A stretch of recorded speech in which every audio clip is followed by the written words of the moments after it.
Bonjour à toutes et à tous et bienvenue dans cette nouvelle vidéo que je suis tellement heureuse de tourner.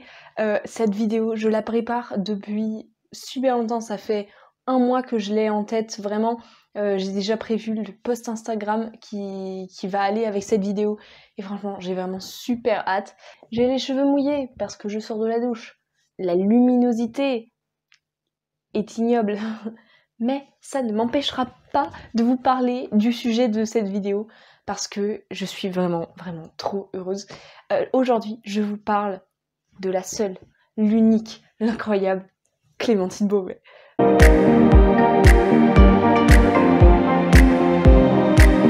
Ça fait super longtemps que j'ai envie de faire une vidéo sur Clémentine Beauvais, qui est une de mes autrices préférées. Et en plus, récemment, elle a sorti un nouveau roman qui s'appelle Les Facétieuses, je l'ai avec moi, qui a été un coup de cœur incroyable, enfin une lecture absolument géniale. Et je me suis dit que j'allais sauter sur l'occasion pour vous parler un peu plus de cette autrice. Cette vidéo se veut comme un guide pour débuter dans Clémentine Beauvais. Ça sonne étrange. Restez ici.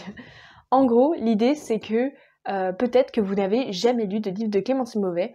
Et dans ce cas, cette vidéo est faite pour vous. Je vais vous conseiller et vous dire quel est, selon moi, le meilleur livre de Clémentine Beauvais avec lequel commencer, le meilleur moyen de rentrer dans l'univers de l'autrice, et ce, en fonction de vos goûts. J'en profite pour vous dire que vous pouvez me suivre aussi sur Instagram.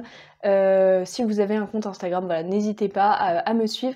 Maintenant j'ai un peu changé ma manière de poster et je vais faire des posts qui sont en rapport avec les vidéos et croyez-moi, le post que j'ai fait pour la vidéo sur Clémentine Beauvais, j'en suis super fière, et surtout vous aurez dedans toutes les informations un peu condensées de ce que je vais dire dans cette vidéo, donc n'hésitez pas à aller checker ça. On va commencer par une biographie ultra rapide. Donc Clémentine Beauvais, son vrai nom c'est, selon Wikipédia, donc la source vaut ce qu'elle vaut, mais si c'est vraiment ça, c'est incroyable. Clémentine Morgane Mélusine Hécate Beauvais. Mais évidemment qu'elle allait mettre de la magie partout où elle passe. Évidemment que sa plume allait être magique. Morgane, comme l'a fait Morgane. Mélusine, vous connaissez Mélusine? Hécate dans la mythologie grecque. Mais c'est un nom incroyable. Moi aussi, j'aimerais m'appeler Clémentine Morgane Mélusine Hécate Beauvais. J'aimerais être elle. Elle est autrice pour la jeunesse et traductrice. Et c'est une autrice incroyable. Voilà, c'est tout ce que j'ai à dire sur elle. Commençons avec ma première recommandation. Ce livre-là, je le recommande pour les plus jeunes d'entre vous, pour des personnes qui auraient 11, 12 ans, 9 ans même. C'est Carambolange. C'est en fait le tout premier roman de Clémentine Beauvais que j'ai lu, mais à l'époque où je ne savais pas qui était Clémentine Beauvais. Ça veut dire que j'ai lu ce livre, et en fait je l'ai un peu effacé de ma mémoire. Et puis ensuite, plus tard, j'ai découvert l'autrice, j'ai entendu parler du nom de Clémentine Beauvais, j'ai lu d'autres livres en sachant que c'était des livres de Clémentine Beauvais, et c'est bien plus tard que je me suis rendu compte, mais attendez, ce livre-là que j'avais lu, avec cet ange et cette grande mère absolument déjantée, c'était aussi elle. Et oui, c'était aussi elle.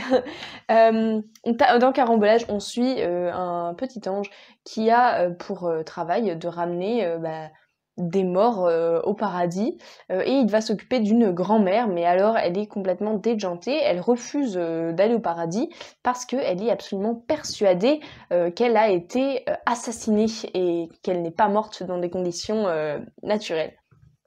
C'est vraiment un livre, si vous êtes amateur de contenu jeunesse, j'ai envie de dire, c'est sympathique. Malgré tout, ce n'est pas celui que je recommanderais le plus si vous êtes un peu plus âgé pour commencer Clémentine Beauvais, parce que je trouve que même s'il est très sympa, on ne retrouve pas forcément toute sa patte et tout son style dans ce roman. Le livre suivant, c'est Les Petites Reines. Alors, celui-là, je le propose pour les plus influençables d'entre vous, tout simplement parce que je pense que c'est le livre le plus connu de Clémentine Beauvais.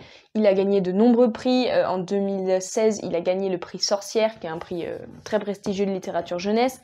Il a été adapté en pièce de théâtre. Il y a des rumeurs comme quoi il va être adapté au cinéma aussi. Il a été traduit dans plusieurs langues. C'est vraiment le gros succès de Clémentine Beauvais. Les Petites Reines, ce sont 3 filles qui ont été nommées les 3 boudins de leur collège. Donc c'est-à-dire que il y a un prix qui a été décerné par les autres élèves qui dit qu'elles sont les 3 filles les plus moches du collège. Et en fait, elles décident de partir toutes les 3 à vélo jusqu'à l'Élysée pour essayer de s'incruster à une fête de l'Élysée, et sur le chemin elles vont vendre des boudins pour montrer que elles sont peut-être des boudins mais elles sont capables de faire bien des choses. C'est, je pense, le roman de Clémentine Beauvais avec lequel vous pouvez commencer. Si vous savez vraiment pas trop vers quoi vous tournez, c'est une valeur assez sûre. Moi, c'est le premier roman que j'ai lu de Clémentine Beauvais en me disant « Ah oui, ça, c'est un roman de Clémentine Beauvais, j'en avais entendu parler. » Il est vraiment sympa, mais alors je vais vous avouer que après avoir lu d'autres romans de l'autrice qui ont été des coups de cœur incroyables, etc., celui-là me paraît un peu palo en comparaison. Néanmoins, je pense que c'est tout de même une très bonne porte d'entrée pour découvrir l'univers de Clémentine Beauvais. Le titre suivant, je le conseille à toutes et tous les fans de La La Land. C'est Songe à la douceur. Alors en fait, Songe à la douceur, Clémentine Beauvais s'est inspirée du ballet Eugène Onegin. Et en fait, c'est une réécriture, mais à l'époque contemporaine. On va suivre du coup 2 personnages, Eugène et Tatiana, qui se sont rencontrés quand ils étaient jeunes, et ils se sont perdus de vue et ils vont se retrouver. Et est-ce que leur amour va pouvoir émerger maintenant qu'ils se sont retrouvés des années plus tard? À voir. C'est un roman écrit en vers, ce qui est vraiment une forme super chouette. Je pense que l'autrice a de toute façon un assez bon rapport avec l'écriture en vers parce qu'elle écrit en vers mais elle traduit aussi des romans écrits en vers. J'en parlerai plus tard. Pourquoi La La Land? Parce que c'est une histoire d'amour incroyable, c'est poétique, c'est doux, mais en même temps c'est tragique. C'est vraiment une bonne lecture. Je l'ai enfilé juste après avoir lu Les Petites Reines. J'avais lu Les Petites Reines, j'avais bien aimé. J'avais trouvé l'écriture ultra addictive et du coup je m'étais lancée tout de suite après dans Songe à la douceur que j'avais vraiment beaucoup aimé aussi. Comme je l'ai déjà dit, c'est un roman en vers, libre. Et en fait, ce qui est intéressant, c'est qu'il y a vraiment parfois des jeux avec les mots, il y a des palindromes, il y a plein de choses super chouettes. Donc voilà, pour les amateurs de La La Land, les grands romantiques, les fans de ballet, ce livre est pour vous. Là, on arrive dans le dur, on arrive dans mes romans préférés. Je vais commencer par vous parler de Brexit Romance. Brexit Romance, je vous le conseille si vous adorez la culture anglaise, si vous adorez l'humour britannique, si vous aimez les comédies romantiques un peu déjantées. Brexit Romance est fait pour vous.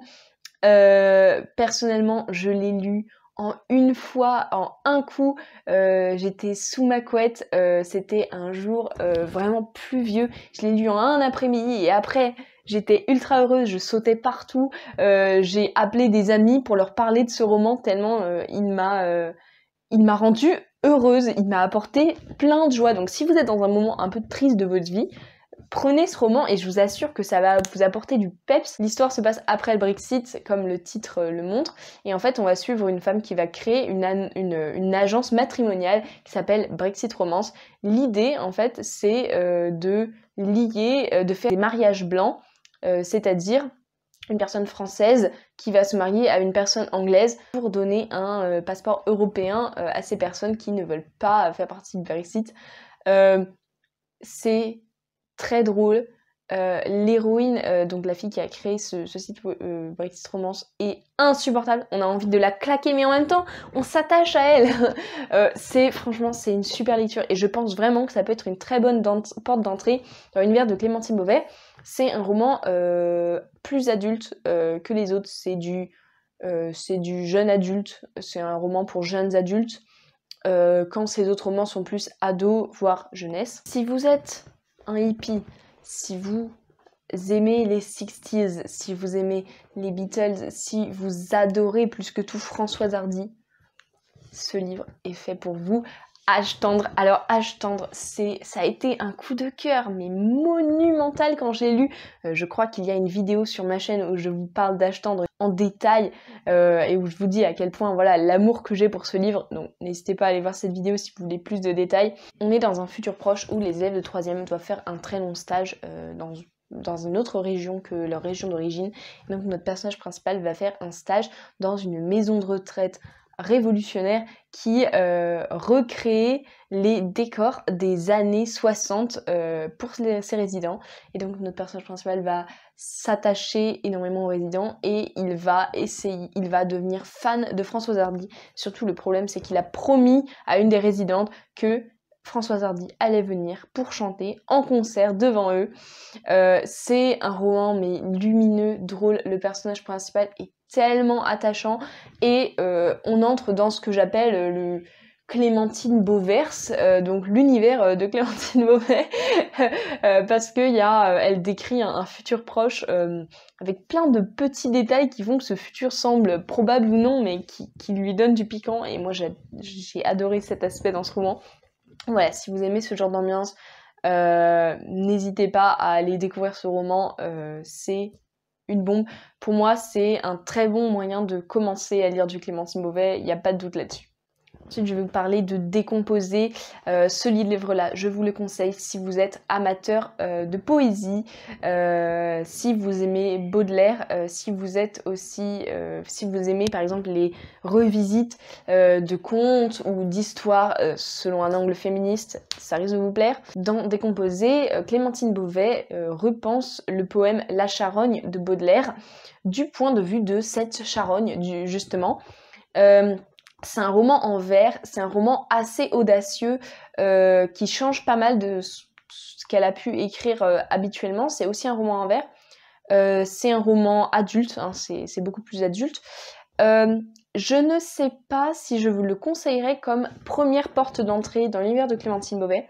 Je pense que je le conseillerais comme première porte d'entrée uniquement si, à des personnes par exemple qui n'aiment pas la littérature jeunesse, mais qui voudraient quand même découvrir le travail de cette autrice, ou si par exemple voilà, vous êtes un grand amateur de poésie, voilà, donc je pense plutôt des personnes qui sont plutôt orientées vers la littérature adulte, qui sont pas forcément intéressées par la littérature jeunesse.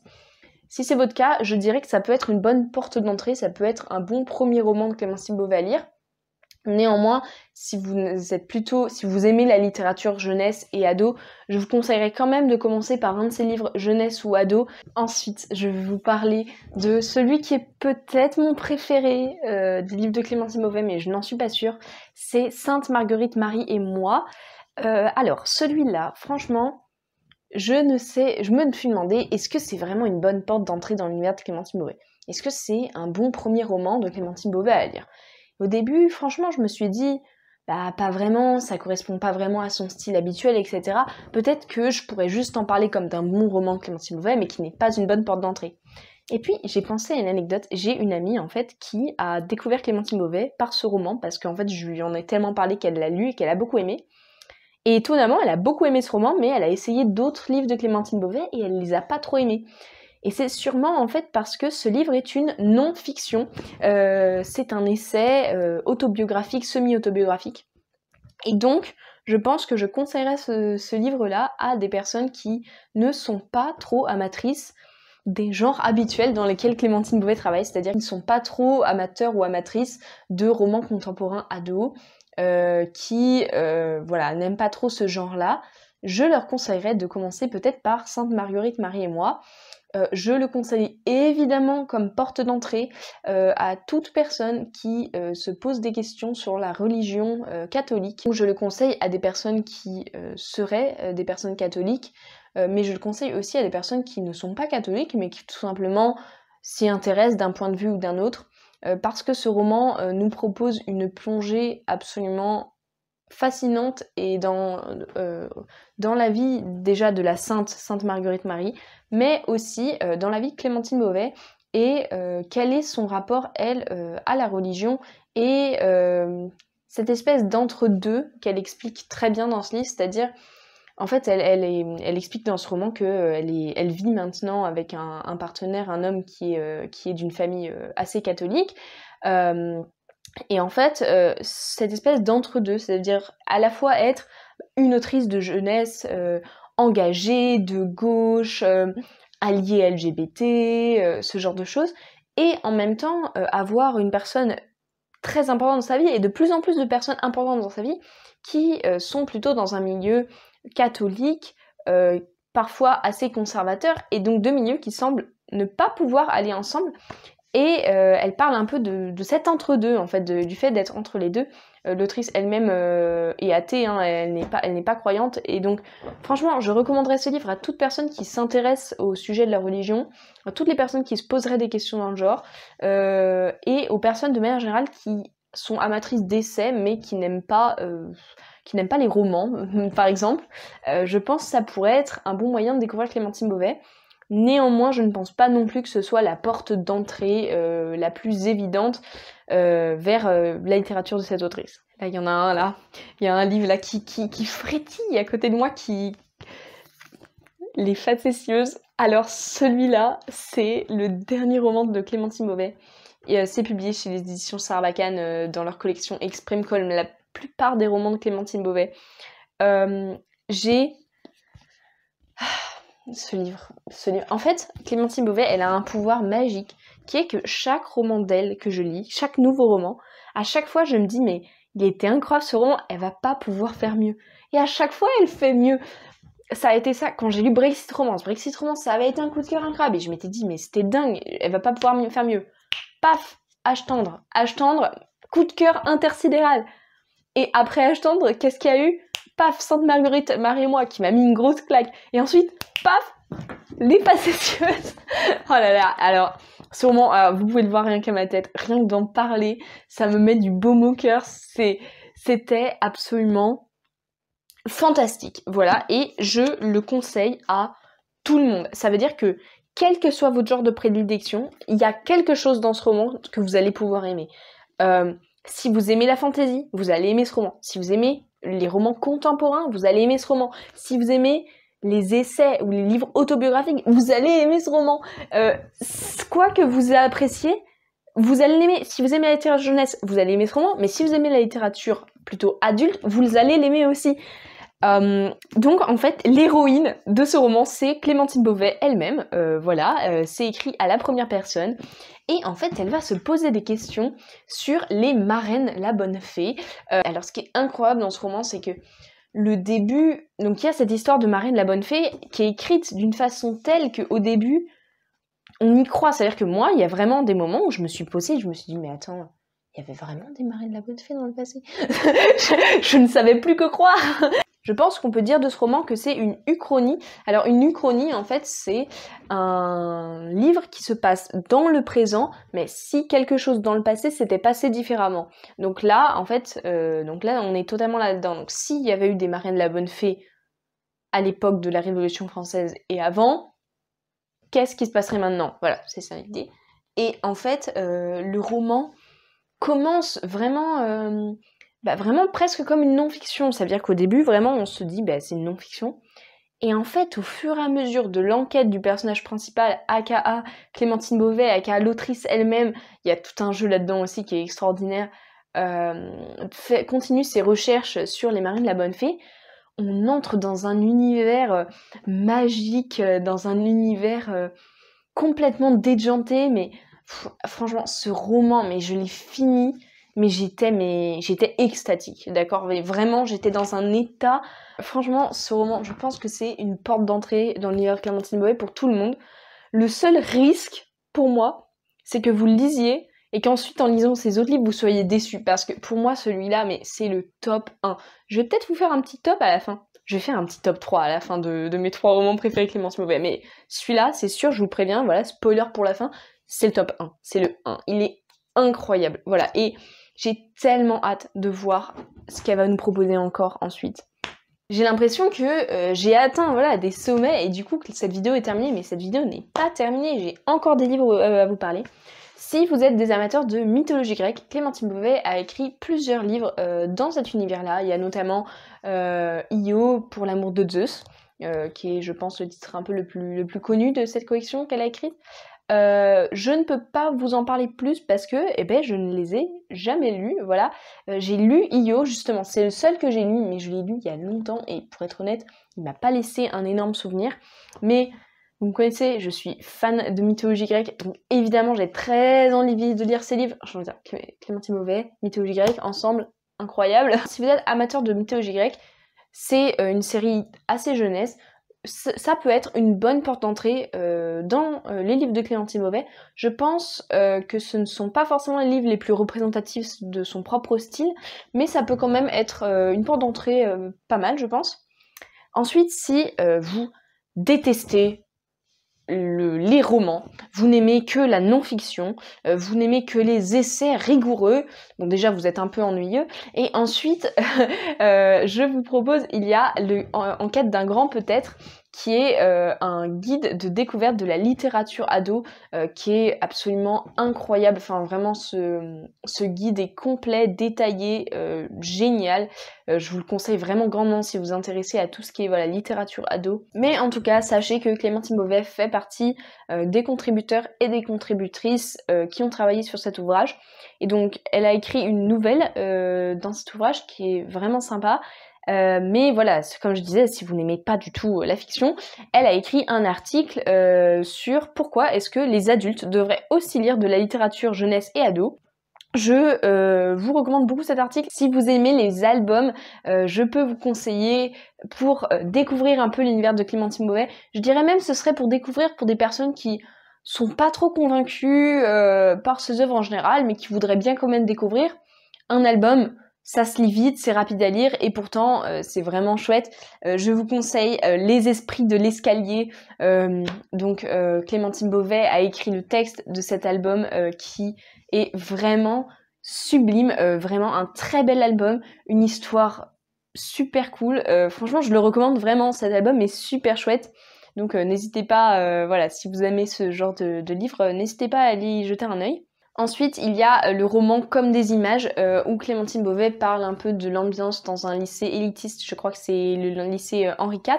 Elle s'est d'ailleurs inspirée de sa propre expérience pour écrire ce roman. Je ne peux pas vous en dire plus parce que je ne l'ai pas encore lu, j'aimerais beaucoup le lire. C'est un de ses premiers romans, donc je serais vraiment curieuse de le découvrir. Mais voilà, donc je ne peux pas vraiment vous le conseiller vraiment pour commencer, mais je pense que ça peut être potentiellement une bonne porte d'entrée, surtout que c'est un de ses premiers romans, donc c'est pas mal. Et si malgré toute cette variété de titres, avec de la fiction, de la non-fiction, de l'adulte, de la jeunesse, de l'ado, avec plein de types de romans différents, si malgré tout ça vous n'êtes pas convaincu, eh bien tant pis, j'ai envie de dire, ça veut dire que vous n'apprécierez sûrement pas le travail de Clémentine Beauvais, et c'est ok, je suis très triste, mais c'est ok. Mais vous pouvez quand même la découvrir sous un autre angle, qui est son métier de traductrice. Donc Clémentine Beauvais est aussi traductrice. Elle est notamment traductrice de Sarah Crossan en français. Donc Sarah Crossan, c'est une autrice irlandaise qui écrit des romans en vers libre. Je vous avais dit voilà que Clémentine Beauvais avait un lien un peu avec le vers libre en dehors même de son écriture. Celui que je vous recommande le plus de cette autrice, c'est Moon Brothers, où elle parle de Peine de mort, qui est un roman absolument incroyable, bouleversant. Clémentine Beauvais a aussi traduit le travail de Elisabeth Acevedo en français. Donc ce que je vous conseille le plus, c'est Signé Poète X, qui est sûrement son plus connu. Elle a aussi traduit Woman's World, c'est une bande dessinée super drôle que je vous conseille vraiment grandement. C'est un monde où les hommes ont disparu et où il ne reste que des femmes. Donc c'est une bande dessinée humoristique, hein. Ça reste dans le ton de l'humour, mais c'est vraiment très drôle. Elle a traduit beaucoup d'autres choses, donc n'hésitez pas à aller voir ça. J'espère que cette petite excursion dans le monde de Clémentine Beauvais vous a plu. J'espère que j'ai été claire, que je vous ai donné envie de lire et de découvrir certains titres. Le résumé de cette vidéo, c'est tout simplement que, quel que soit le genre que vous appréciez, il y aura forcément un roman de Clémentine Beauvais, je pense, qui pourra vous plaire et qui pourra être le premier roman de Clémentine Beauvais que vous lirez et pas le dernier, j'espère. Moi vraiment, cette autrice est incroyable, c'est-à-dire que j'ai découvert ses œuvres il y a seulement 2 ou 3 ans maintenant et elle s'est hissée à une vitesse faramineuse dans mon top de mes auteurs et autrices préférés. J'espère que cette vidéo ne sonne pas trop comme une espèce de vidéo de fan hystérique. Je pense que c'est quand même le cas. Ce n'est pas grave, j'accepte. Il est maintenant grand temps de terminer cette vidéo et comme promis, je vais vous le terminer par mon top 3 personnel des romans de Clémentine Beauvais. Ce top 3 n'est pas un top 3 des romans par lesquels je pense qu'il est le plus facile d'entrer dans son univers forcément, mais juste voilà, mes préférés, tout simplement. Donc en 3e position, je mets Âge tendre. Âge tendre, c'est un roman doudou, c'est un roman qui met la pêche, qui donne envie de danser, de chanter, du Françoise Hardy surtout. C'est un roman que j'adorerais relire et avec un personnage principal tellement attachant. Ça a été vraiment un énorme coup de cœur et donc voilà pour la raison pour laquelle je le mets à la place 3. En numéro 2, je mets Sainte Marguerite Marie et moi, sûrement un des romans les moins connus de Clémentine Beauvais. Je pense que beaucoup de gens ne savent même pas qu'elle l'a écrit, mais un roman qui m'a beaucoup parlé sur beaucoup d'aspects, que j'ai trouvé extrêmement bien écrit, drôle et surtout j'ai découvert un peu l'autrice dans l'univers de la non-fiction et ben elle fait ça extrêmement bien, donc j'espère qu'on verra un peu d'autres livres de ce genre peut-être à l'avenir, ce serait super. Et enfin, numéro 1, Les Facétieuses, son tout dernier roman qui est incroyable et vraiment un roman fantastique et je n'ai pas envie d'en dire plus parce que il faut que vous le découvriez par vous-même. Cette vidéo n'a pas été sponsorisée par les éditeurs de Clémentine Beauvais ni par elle. je suis juste fan. Je n'ai presque plus de place sur mon portable, donc je vais terminer cette vidéo en vitesse.